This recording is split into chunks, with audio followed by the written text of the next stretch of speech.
What's up, everybody? Welcome to the Jaime Dee Show. Woo! Live on KSHP AM 1400 and 107.1 FM every Monday through Friday from 11 a.m. until 12 p.m. PST out of Las Vegas, Nevada, and live on WRMN AM 1410 and 96.7 FM every Monday through Friday from 1 p.m. until 2 p.m. CST out of the Elgin in the Chicago land area. Y'all, it is Friday Eve. Yes. The weekend is almost here. The weekend is almost here. Hey, y'all, I'm super happy because the weekend is literally almost here. This week has felt so long. I had so many trainings and certificate modules to do. I'm tired. I'm ready for the weekend. I'm ready to get me a little drinky drink. But yes, welcome into the Jaime Dee Show. If you're tuning into your cars right now, thank you so much for not turning that radio dial. If you're listening in on the YouTube, Twitter, Twitch, and Facebook at the Jaime Dee Show, spelled TheJaimeDeeshow, I truly appreciate you all. Seriously, thank you. Thank you for not giving up on the kid. Thank you for loving on the kid. And thank you for being as supportive as you have been. Because if it wasn't for you, I would not be in this position. So thank you. On today's show rundown, we're going to go over some daily news, and then we're going to have a conversation on the American dream. I want to talk to y'all about that because there are so many different definitions of what the American dream is and how can it be achieved and so on. And I want to actually dive deep into what we think about the American dream here at the Jaime Dee Show. Shout out to Kara. Shout out to Robin B. Thank you so much for coming into the Jaime Dee Show and actually commenting live in the chat. If you want to call in, call us at 847-931-1410. Again, that's 847-931-1410 to get in on any of the conversations that we're having on today's show. And if you can't call in, remember, you're more than welcome to continue to comment on the many streaming platforms that I'm on, and I will do my best to acknowledge your comments. All right, let's get into some news. So first up, we have, as written by Riverfront Times, 2 hero baristas have been fired by Starbucks after preventing the store where they work at from being robbed. On Sunday, December 17th, 2 men walked into the coffee shop at 212 South Grand Boulevard in St. Louis, carrying what appeared to be guns and telling everyone in the store to get on the ground and give up any valuables they had on them. However, when 37-year-old Joshua No of Potsy struck a patron over the head with his supposed gun, it cracked. This is the robber. Realizing the men were not actually armed, the would-be victims turned the tables on the would-be robbers. 2 of the people who fought back were 2 store employees, Michael Harris and Devin Jones Ransom. An attorney for Harris says that he was struck in the face, leading to a struggle. Quote, Harris complied with the robbers' demands until it was no longer an option for himself or others, end quote, says Ryan Krupp, who represents the former Starbucks worker. Krupp says that after being struck, Harris realized he needed to take action or risk being killed.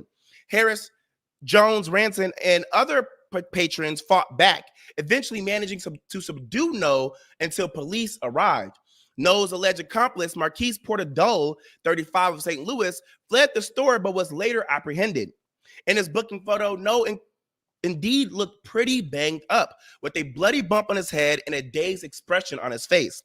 Quote, I just wanted to do the right thing as a person and as an employee, end quote, Harris said in a statement. Combined, No and Portadole are now facing more than 20 felony charges for robbery, attempted robbery, and assault in St. Louis Circuit Court. The efforts of the 2 baristas and the Starbucks patrons were widely covered in local media, praised for their quick thinking and for proving once again that even the type of city resident who pays $7 for a latte is not someone to be messed with. Starbucks apparently didn't see it that way. In January, Harris was fired. Jones Ransom has been fired as well. Quote, Michael and Devin were promptly fired by the company without any explanation as to what, if any, policy they violated or what they should have done differently about the situation, end quote. Crump said in a statement, he goes on to say that Harris has been outspoken about safety concerns at the store, which Crump suspects may have been the motivation for the termination. Crump says that he and his client are planning to take legal action against Starbucks. When reached out for a comment, a rep for Starbucks said, quote, the safety and well-being of our partners, aka the employees, and customers is always our first concern. Our partners are expected to follow our carefully crafted protocols to ensure the safety of customers and partners during these situations, end quote. Let me say this. I have worked so many different jobs. I mean, high corporate jobs, medium and small corporate jobs, regular jobs at somewhat type of fast food restaurants and drink restaurants and more. And I'm gonna tell you this, I have not been at any workplace in any training that has taught us what to do if we're being robbed, how to handle a situation if a gun's pointed at us, what to do if we're being robbed in our work uniform. And personally, you're not going to tell me what I should and should not do if I feel like my life is at danger. Now, I completely understand that if somebody came and stole something, you shouldn't be pulling out your gun and shooting that person. You should be chasing that person out the store. Let that person go. These companies have insurance. You'll be fine. No need to be a hero. But if you're being held at gunpoint and your life is being threatened and you realize, oh, wait, I can go toe-to-toe with the robber, I'm going to go toe-to-toe with the robber. You're not going to tell me what I should have done in that situation when you didn't even prepare me to know what to do in that situation.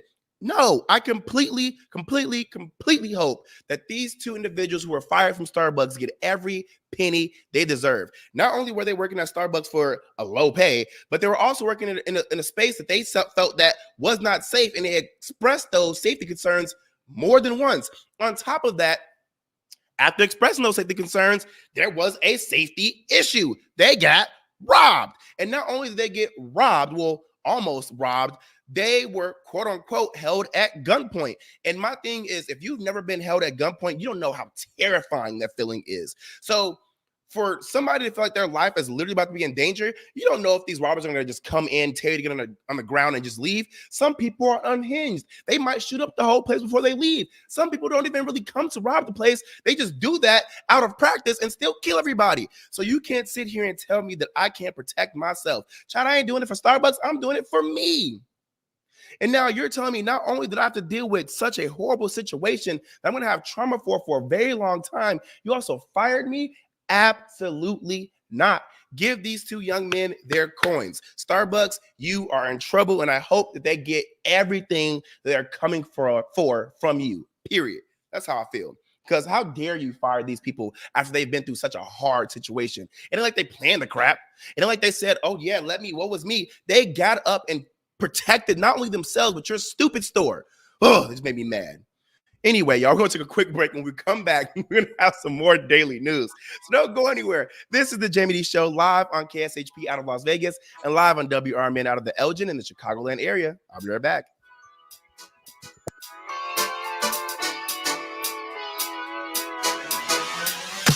WRMN would like to thank our veterans, like Jerry Christofferson, who talks about the impact of Wall That Heals, coming this spring. That's the first time he talked to his family about the Vietnam War. He was awarded Purple Hearts, but he never wanted to accept them, really, because he thought he should have done more. It means a lot to him. It means a lot to anyone that served in Vietnam and anybody that was in the service, because when those guys came home, they were treated very badly. We want to fix that mistake. For more information, visit TruePatriotsCare.com.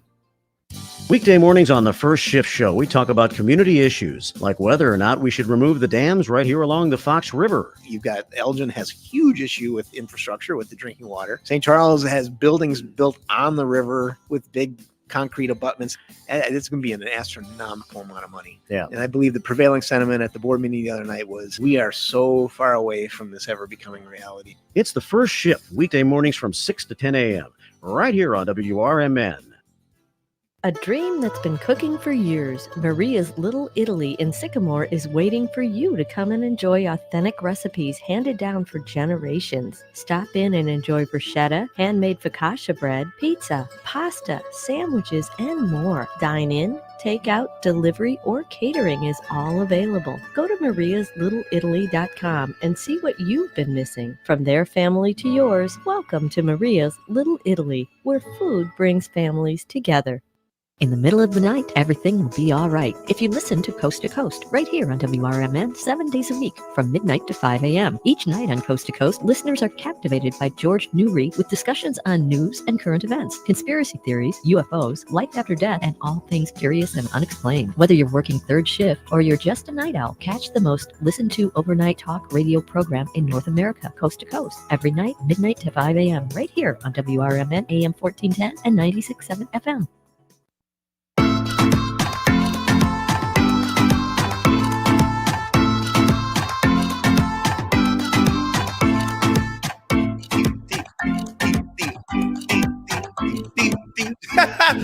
up, everybody? Welcome back to the Jaime Dee Show. Woo!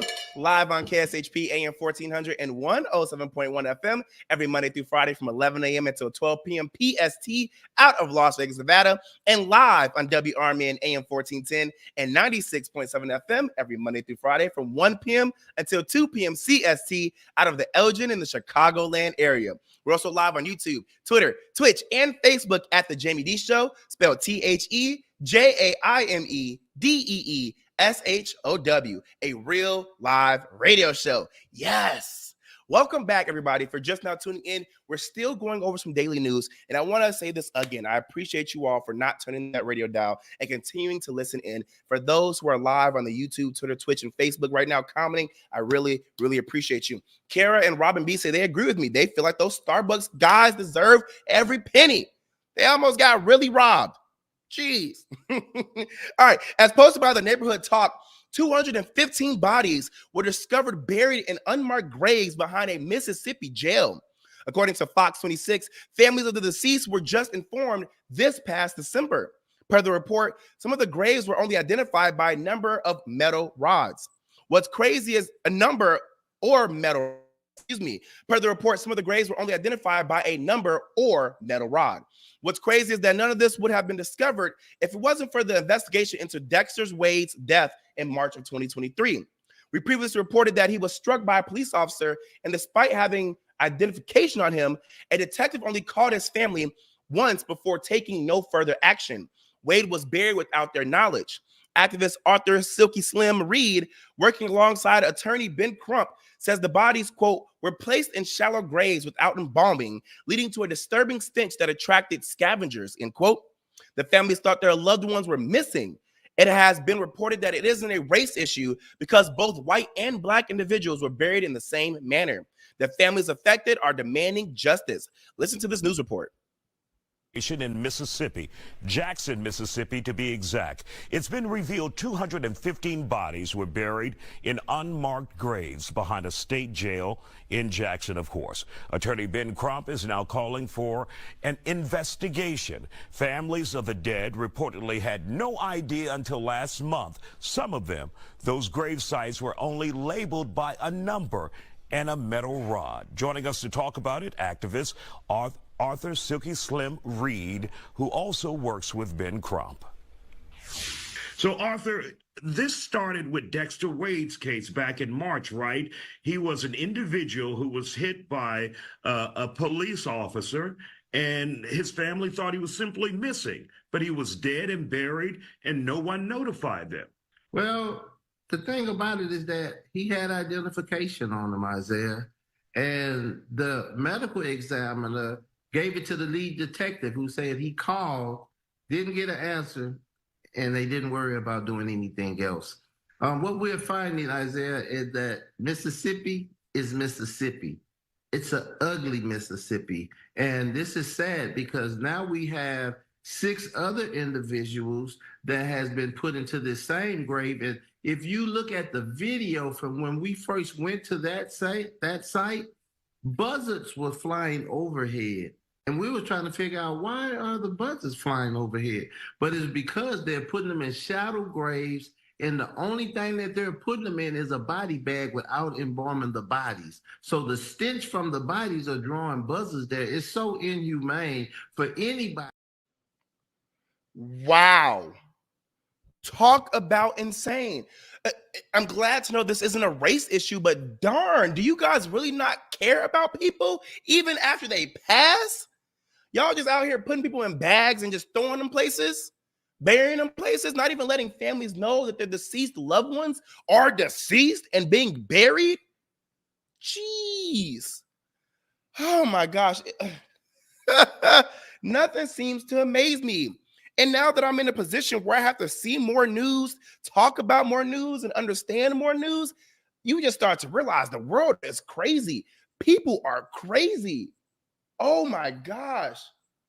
I wouldn't even know how to respond to know that somebody I thought was alive is actually deceased. And not only are they deceased, and I didn't know they were deceased, they were buried without my knowledge and buried somewhere in a very disrespectful and dishonorable way. Wow. I think that's a lawsuit. And another situation where I will say this: money does not solve anything, but it can help out a little bit, okay? And they deserve every penny for that type of disturbance. That's insane. Wow. And the guy saying this is Mississippi, this is how it is. It's crazy because, like, yeah, the South is insane, but so is the Midwest and so is the North. You never know what these people are really doing in their companies, what they're doing behind closed doors, and more. It's just tragic. According to NBC5 Chicago, as Chicago sports fans encounter a great deal of uncertainty regarding the future home of two of their teams, renderings for a proposed Riverside Stadium in Chicago's the 78 in the South Loop has been released. Originally reported exclusively from WGMN's Taman Bradley, the renderings from Related Midwest offer a first glimpse into a wow, y'all, what's going on? Into what a potential White Sox home away from 35th Street would look like. Included is the project impact. The stadium is expected to benefit for the city of Chicago. In it, it projects 5 million annual visitors, a $9 billion investment in Chicago, $4 billion stabilized annual economic impact, 32,000 jobs, 1,000 affordable units, 200 million annual tax revenue, 10 plus acres of space for the community, and 1,300 residential units.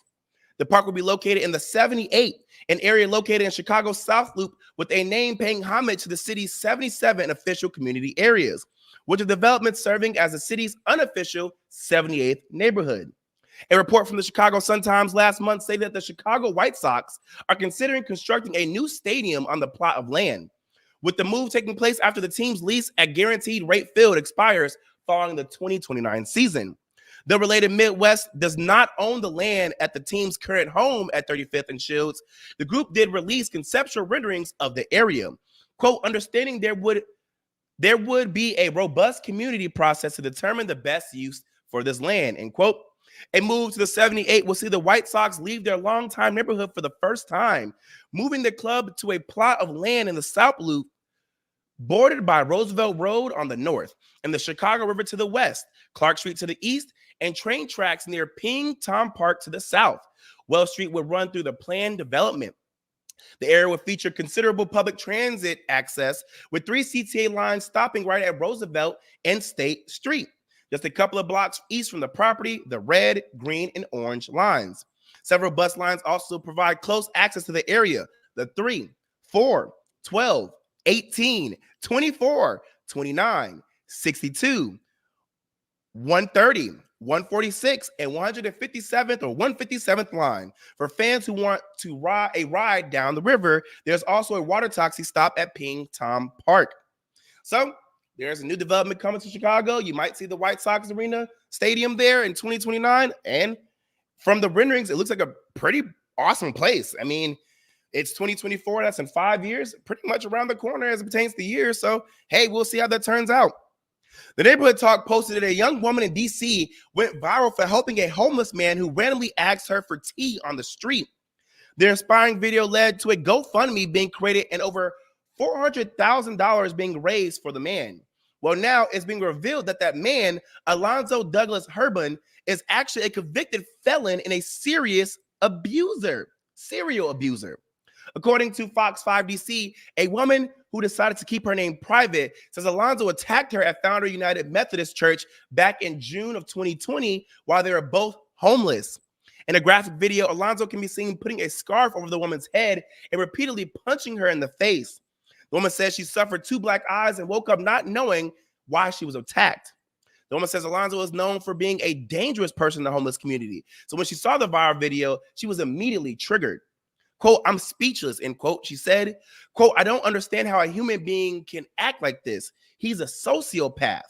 He does not have a sense of remorse. I've been struggling since. I'm an alcoholic in recovery, she said. Quote, last week was my 18th month anniversary. In the last 2 days, I came close, but I didn't because he's not worth it, end quote. Fox 5 DC also discovered that Alonzo was sentenced to 5 years in prison back in 2012 for stabbing a man in the neck with a screwdriver during a fight. He served his time and was released. He then got in trouble for other crimes and was sent to a halfway house in 2023, where he ultimately escaped and was returned by the U.S. Marshals Service. It's unclear when he was released again, but he was obviously homeless in the viral TikTok video. Quote, why is he on the street? How many people has he hurt before? I'm sorry he is locked up for good. End quote. The woman said, quote, he will not stop. I don't know what they're waiting for. End quote. Take a look at this news report. The man in that viral TikTok video goes by Alonzo. Tonight, I exclusively spoke with a woman who says years ago here in D.C., he beat her up when she was homeless, and now she's only sharing the harrowing details with Fox 5. The attack was caught on camera, and we want to warn you, it may be difficult to watch. This is exclusive video you will only see on Fox 5. Police say Alonzo Douglas Hebron. He says, I do not understand how a human being can act like this. He's a sociopath. He does not have a sense of remorse. The victim, who wants to remain anonymous for safety reasons, says she woke up at the hospital not remembering what exactly happened to her. She's sharing these photos of the aftermath. Is this the man who assaulted you? Yep. The victim claims Hebron is known as a violent and dangerous person in the homeless community. That's why she says watching this viral TikTok video is triggering. I've been struggling since then. I'm an alcoholic in recovery. Last week was my 18 months anniversary. And the last 2 days, yeah, I came close. I didn't, because he's not worth it. After an hour. However, she does not fault the young lady for trying to help someone. I was heartbroken. Heartbroken. I mean, first of all, kudos to the woman who did this. She meant well, and I do applaud her for that. I know it was a lot of work for her to do so. But portraying him as something he just simply isn't. Records reveal back in November 2012, Hebron was sentenced to 5 years in prison for stabbing a man in the neck with a screwdriver during a fight on Queen Street in Northeast D.C. The suspect's past also includes other assaults and robberies. According to D.C. courts, Hebron was released to a halfway house last year in June 2023. He escaped and then was returned by the U.S. Marshal Service. It's not clear when he was released. Why is he on the street? How many people does he have to hurt before? I'm sorry, it's locked up for good. He will not stop. I don't know what they're waiting for. Now, the victim you just heard from wants to make it clear it's not about the more than $400,000 that was raised for Alonzo. She's sharing her story because she does not want anyone else to get hurt. Wow. I'm watching this like, you literally never know who you're helping. Oh my gosh. Oh, you just don't know who people are. I'm telling you, people are crazy. People are insane. And when you think you're doing a good job, it comes out that you just helped out a sociopath. That video of him strangling and beating that woman is horrific. I don't blame that lady for coming out. Okay, I will say this too, though. How you going to come out, have your whole face, show pictures and show videos, but say you want to remain anonymous? Somebody's going to identify you. But still, I'm not laughing at her. I'm just laughing at that fact. Wow. I'm so sorry for this victim. I'm sorry that this happened to her. And I'm sorry that she has to deal with this trauma of seeing how maybe she's still in the same situation that she's been trying to get out of. But the person who abused her, the person that she believes doesn't deserve help, doesn't deserve to get out of the situation that they're in, is getting everything that she's probably working for or needing from people. You just never know who people are. I feel like I've been saying that so much on my live radio show. After seeing these news reports and talking about these stories, you never know who a true person is, or you never know how somebody's going to flip and act out. Crazy. I'm praying for the victim. And it's just crazy how even when you feel like you're doing a good thing, it turns out that you did a bad thing, or that you made it worse for somebody else. Wow. All right, y'all, we're going to take a quick break. When we come back, we're going to have a conversation about the American dream. Yes, the American dream. So stick around. This is the Jaime Dee Show live on KSHP out of Las Vegas and live on WRMN out of the Elgin in the Chicagoland area. Don't go nowhere. I'll be back. For local information and fun times in the mornings, listen to Marky B and Larry Jones on The First Shift. Maybe we need to get a radio intern in to help you. Maybe so. Somebody that you won't have to pay and you can treat them tough. I can haze them. You can't haze. You'll get fired. Remember that guy from Northwestern? Yeah. Gone. Did he really do it? You don't have to really do it. If somebody says you did, Yeah. good enough. Maybe I'm going to accuse you of hazing me. I don't have to prove it. It's the first shift, weekdays from 6 to 10 a.m. right here on WRMN. A dream that's been cooking for years, Maria's Little Italy in Sycamore is waiting for you to come and enjoy authentic recipes handed down for generations. Stop in and enjoy bruschetta, handmade focaccia bread, pizza, pasta, sandwiches, and more. Dine in, take out, delivery, or catering is all available. Go to mariaslittle.italy.com and see what you've been missing. From their family to yours, welcome to Maria's Little Italy, where food brings families together. Samsung putting AI front and center. The company held its Galaxy Unpacked event to unveil the S24 lineup. The phones feature AI photo editing tools that let you remove, resize, and replace objects, plus translation tools, and a handy feature that lets you circle anything on your screen to search Google. Base models start at $800. The Ultra is $1,300. More tech news, tips, and your questions on Rich on Tech. Every Saturday and Sunday from noon to 4 right here on WRMN.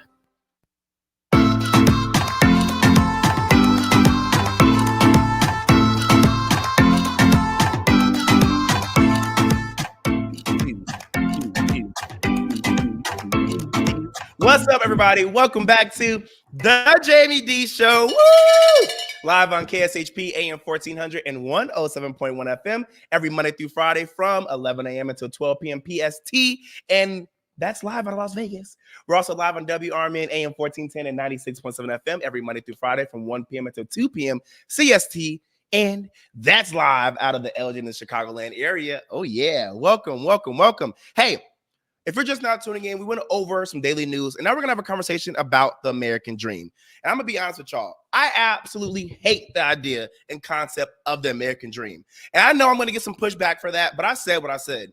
The American dream isn't a dream that everyone can live. It feels like it's tailored more so to a certain demographic. And from what I'm starting to see and even hear, even that demographic is starting to see a struggle with obtaining the American dream. Now, if you don't know what the American dream is, according to Investopedia.com, quote, the American dream is the belief that anyone, regardless of where they were born or what class they were born into, can attain their own version of success in a society in which upward mobility is possible for everyone.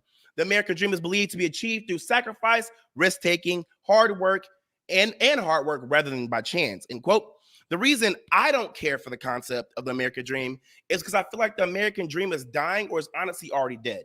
You know how hard people are really out here trying every darn day to be the best of the best by using all of their ability, sacrificing day in and day out, risking it all and still ending up with nothing, not being able to afford proper health care, not being able to take breaks and go on vacations, not being able to afford luxury like other people, and are even having to penny pinch just to get by. The cost of living has skyrocketed because of inflation. It's hard as heck to find not only a job in general, but a job you to enjoy and not feel miserable having to go almost every darn day trying to be at that job when you don't want to be there. And on top of that, a majority of people are not even getting paid what they deserve. I'll say that again. Inflation has skyrocketed. It's hard to get a job in general. It's hard to find a job that you would enjoy, and it's hard to not feel miserable at a job just because you're trying to make money and going day to day, having to fight that miserable feeling, and on top of that, still not getting paid what you deserve. We all know minimum wage is a bunch of BS, and even when they increase it, they turn around and increase the cost of living, defeating the entire purpose of increasing the pay wage. And it ends up being the same crap anyway, disguised as a "we got your back, and this is for the people" moment. Our systems politically, corporately, and socially are broken. And if you don't believe me, let's watch and listen to this report posted on YouTube by CBS News, where they talk with an expert about what happened to the American dream. Saving the American dream. Thousands of striking auto workers hold up signs with that slogan as they fight for better wages and better working conditions. In their words, they're fighting for the American dream. David Leonhardt of the New York Times has written a history of the American dream in his new book, Ours Was the Shining Future. It's not just a slogan. The idea is at the heart of the political and economic debates we see on picket lines and at campaign rallies. And David joins me now. Welcome, David. Congratulations on the book. Thank you. I know there's a whole book behind this idea, but define the American dream for us. So it comes from a 1931 book, which is remarkable because 1931, of course, is the Great Depression, in which an author named James Truslow Adams says it is the most important idea that the United States has contributed to the world, which is that citizens of every rank can expect to have a better, richer, happier life. That's the American dream when it was first defined. And I actually think the way people think about it is remarkably similar still. And how healthy was it post Truslow Adams's definition, and how healthy is it now? Well, when he came up with the term, there were all kinds of reasons to think that it wasn't that healthy. Right. But in fact, it quickly became to be. So 92% of Americans who were born in 1940 went on to earn more money than their parents did. That's remarkable. Think about how many of these families would have endured a layoff or a health crisis, and yet still the vast majority across races, 92%, grew up to earn more money than their parents. For young people today, the odds are roughly 50-50, according to academic research. It's basically a coin flip. That's so different for a society. And that connects from being a campaign reporter with the idea that always candidates would say the next generation is going to be better than the one before it. So you've brought it to concrete terms, but that's those are the numbers behind that promise. So how useful are political campaigns in being the place and the way through which people get the policies that would allow the American dream to continue? Yeah, we're living in an age when people are so cynical about politics, as you experience when you go out on the campaign trail. And I understand why people are cynical about politics. I mean, the statistics we've just talked about are one reason for people to be frustrated. But I really think Americans shouldn't lose sight of the fact that actually the political system has a kind of amazing record of changing this country. So whether it's the labor movement in the 1940s and 50s, whether it's the civil rights movement in the 1960s, the women's movement, the disability rights movement, more recently, the movement for marriage equality, or coming from the political right, the incredible grassroots movement that changed abortion laws in red states and ultimately elected people to appoint different Supreme Court justices. So our political system is enormously powerful. I think part of the problem is we haven't really had a movement from either the Democratic or Republican Party that's organized around trying to lift the living standards of most Americans. And is that because, so you've named the problem is there, and people feel it because we have poll after poll that shows people feeling like the economy is unfair, they feel like they're not doing well. Is it because politicians aren't listening, or that it is just more profitable as a politician to rile people up on cultural issues or on other kinds of issues, and not these ones that you've put at the center of your book? It's certainly complex, right? And politicians have a hard job. But I think you put your finger on something important there, which is a lot of our fights really are about these cultural issues. And look, those are real divisions, and I understand why people feel so strongly about them. But the result is we really don't have movements in this country that are significantly focused on trying to lift the living standards of particularly working class people, particularly people without a college degree. The Democrats have increasingly become the party of college graduates and affluent professionals. And the Republican Party really does still seem committed to this economic vision from the 1980s that really hasn't delivered the results that Republicans promised it would. And so I think a big part of it is our focus is elsewhere rather than on doing things that would really make a difference to most people's living standards. Now, let me ask you about three pieces of legislation which might touch on what you've written about, which is the CHIPS Act, the Inflation Reduction Act, and the infrastructure bill. Are those aimed and getting at some of the issues that you're talking about? And is it then a question of the work's being done, people just don't recognize it? I think those are important contributors. I think when you look at some of the best decades and best years of economic growth we had in this country, they were in part because of huge investments that we were making as a society. Bipartisan investments, right? The FDR and Truman started some of them. No president in the 20th century increased investments in the future more than Dwight Eisenhower, a Republican. We really got away from that recently. President Biden seems to recognize that. And some of this legislation, semiconductors, infrastructure that you mentioned, that is the kind of thing that really in the past has made a major difference for economic growth. But it's not a cure-all. And so some of it is that it's going to take a long time. But other parts of it are we also have all kinds of other problems with tax rates, with people's ability to win raises in their jobs. So I think those things in that legislation, I think they're important and probably positive economically, but they're going to take a while and they're not enough. And a tiny bright spot in the sense that they were bipartisan. Some of them were, yeah. The Infrastructure Bill and the CHIPS Act. Finally, and quickly, where do you see the opportunities for the possibilities of mass movement? And I mean, do you see it in the labor movements that in the labor strikes? And in the presidential campaign, is there a way that voters can take their campaign back, as Bill Clinton used to say, instead of letting it be about whatever the politicians want it to be about? Look, labor unions are vital. Historically, there's nothing that gives people raises the way labor unions can. Labor unions are also flawed. I've been in a labor union. I had my frustrations with it. But here's the way to think about it. Corporations are also flawed. And if you have flawed corporations that aren't being balanced by flawed unions, you end up with a highly unequal economy. So I think it's really interesting that more Americans are expressing interest in joining a union. Ultimately, though, I think a revitalization of organized labor in this country is going to take law changes. It's still too easy for companies that don't want their workers to join unions to do things that make it impossible for their workers to join unions. David Leonhardt, thanks so much for being with us. I really hope that you guys enjoyed that video by CBS News, because I feel it's very important to have listened and actually learned about the things that that expert was saying. I think the two best parts about the entire video, in my opinion, is that they discussed the fact that times have changed. I need to say this again. Times have changed. What they were fighting for back in 1940, what they thought would happen in 1950, what they thought was best for us in 1960 is not cutting it in 2024.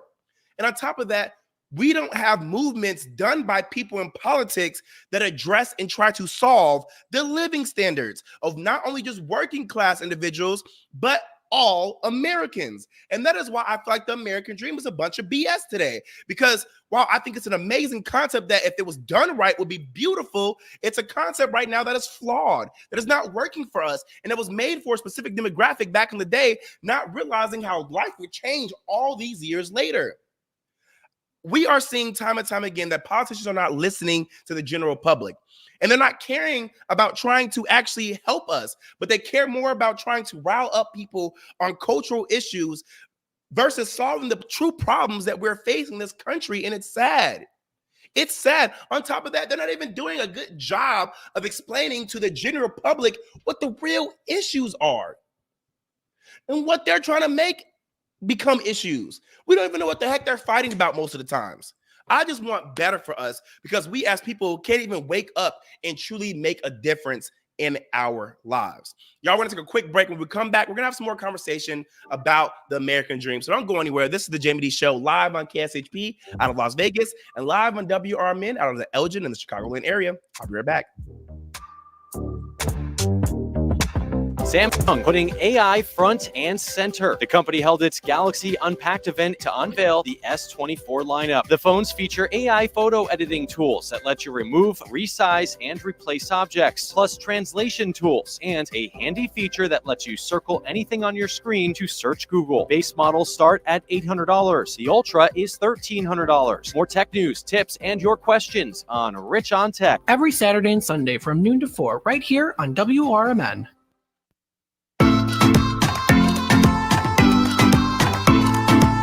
What's up, everybody? Welcome back to the Jaime Dee Show. Woo! Live on KSHP AM 1400 and 107.1 FM every Monday through Friday from 11 a.m. until 12 p.m. PST out of Las Vegas, Nevada, and live on WRMN AM 1410 and 96.7 FM every Monday through Friday from 1 p.m. until 2 p.m. CST out of the Elgin and the Chicagoland area. I want to remind everybody that this is live radio, and radio is still alive and well. If you want to promote your business, products, services, music, podcasts, and more, hit us up at info@jaimedee.com. That's info@JAIMEDEE.com. I promise you, we can get you the exact exposure and clientele you want and need. So hit us up. We'd love to work with you. All right, if you're just now tuning in, I already went over some daily news, and now we're having a social topic about the American dream. We left off by saying that the American dream is flawed, and we all know it. We all know it. You have people out here thinking that the only reason other people aren't successful and happy is because they aren't applying themselves and trying hard enough, and that is just not true. Because the American dream says if you just apply yourself and you take some risk and you just do it, it can happen for you. what we see now more than ever that it's not working for people. The job market is trash. Companies aren't paying enough. The cost of living is way too darn high. People are paying $3,000 for a one-bedroom apartment. Paying for necessities like healthcare is becoming more and more challenging. Work-life balance isn't even a real thing because companies don't care, and more. On top of that, you have people on social media selling a darn dream, making it seem like they're so rich, well off, and happy, when in all reality, these people are liars and scammers. These people get on the app and make entrepreneurship and being a creative who becomes famous look like a fairy tale. They make it seem like it's so easy, so freeing, and extremely profitable, knowing darn well half of these entrepreneurs and creatives are not making any money. They are struggling just like everybody else. They have absolutely no work-life balance. They had to put money in to get money out. And once the hype dies down on whatever it is they're doing or selling, they have to hop on the next trend just to keep up. This isn't me hating on entrepreneurs and creatives, because a lot of entrepreneurs and creatives do work hard and make good money or even riches. That's true. But there are a lot more entrepreneurs and creatives out there who just happen to get lucky and strike gold. And let's call a spade a spade. Come on now. You got people who are doing the work, people who are got lucky, and people who are acting like they're doing the work, but it's not really true. And they're making it all seem so good. The American dream is supposed to be a dream that every American should be able to obtain as long as they apply themselves, right? Not as long as they get lucky, follow trends, and lie and scam to make it there. You have people who are trying to make an honest living, and it's just too hard to do. And what I hate the most is how people don't realize that we are humans, that all have different wants and interests. Yet we so often crap on other people for wanting what they want. Some people love corporate life. Some people love entrepreneurship, and some people love being a creative. All that is okay.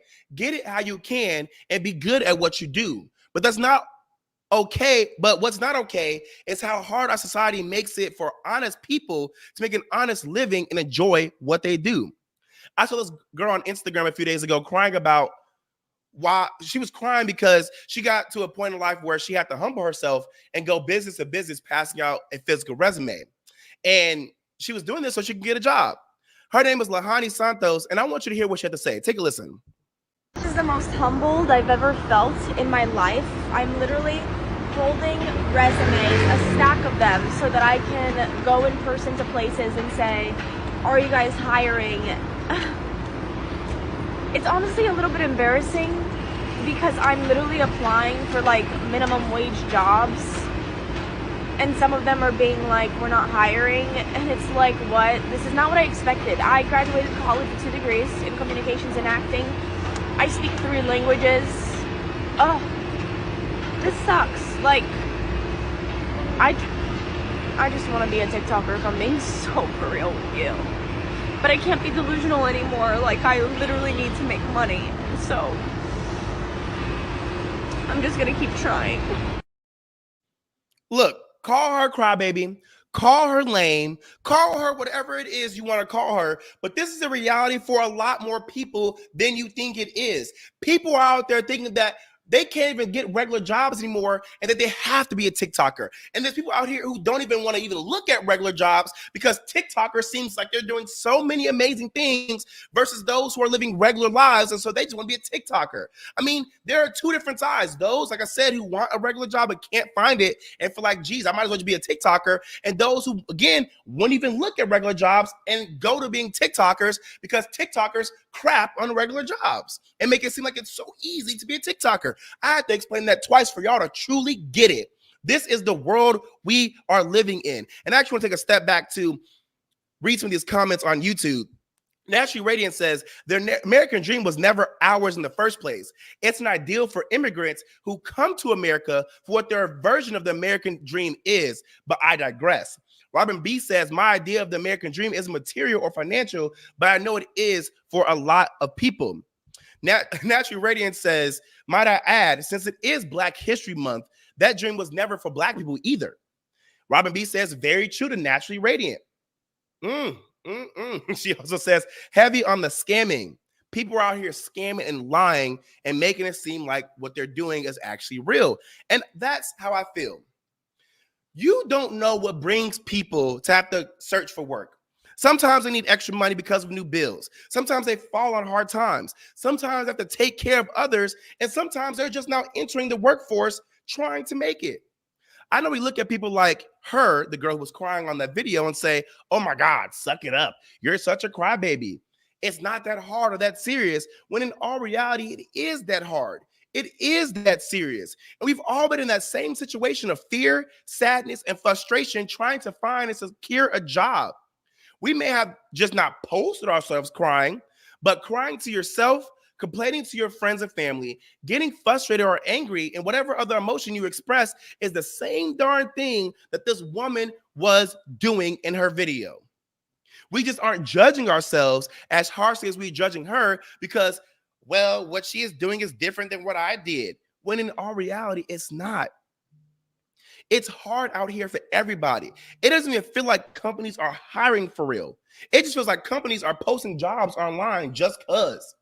I know I can't be the only one who gets on sites like Indeed.com and LinkedIn.com and feel like I'm aimlessly applying, because where is my application really going? Are these companies even getting my applications? Are these job postings even real? Are they hiring for real? Well, Andrea Berghoff says statistics show that my suspicions aren't wrong.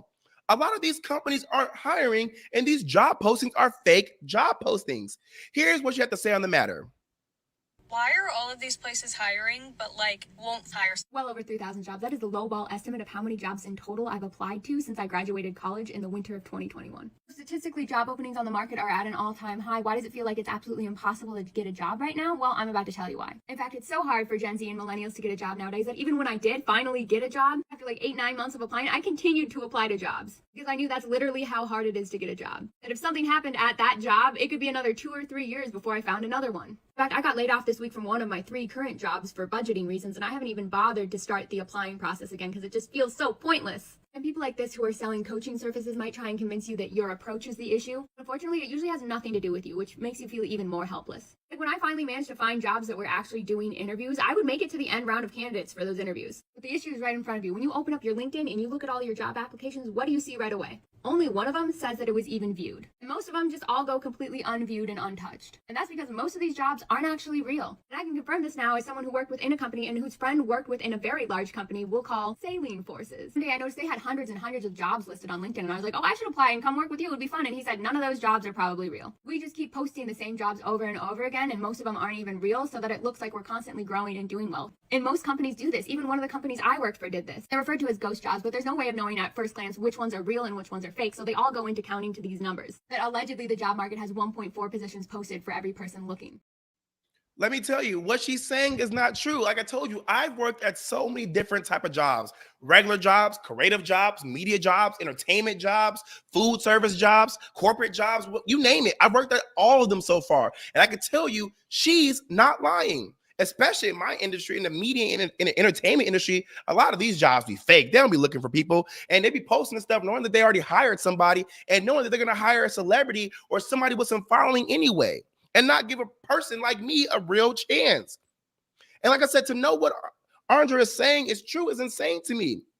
I've done my own research. I know this is true. It's just so insane how so many parts of the American dream are smoke and mirrors. Politicians lie, companies lie, darn it, people lie. It's like you can't believe anything you see, hear, smell, or taste nowadays. This is how I feel most days, because what are we doing? Take a look.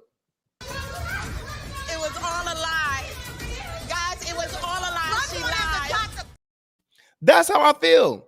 That's really how I feel. I just want better for us as a society, because life shouldn't be this hard, and it shouldn't take this much out of us on a day-to-day basis. Most of the crap we deal with in life is made up anyway. Literally, humans made all this crap up. We made up the concept of money, statuses, racism, cost of living, job structure, jobs in general, and more.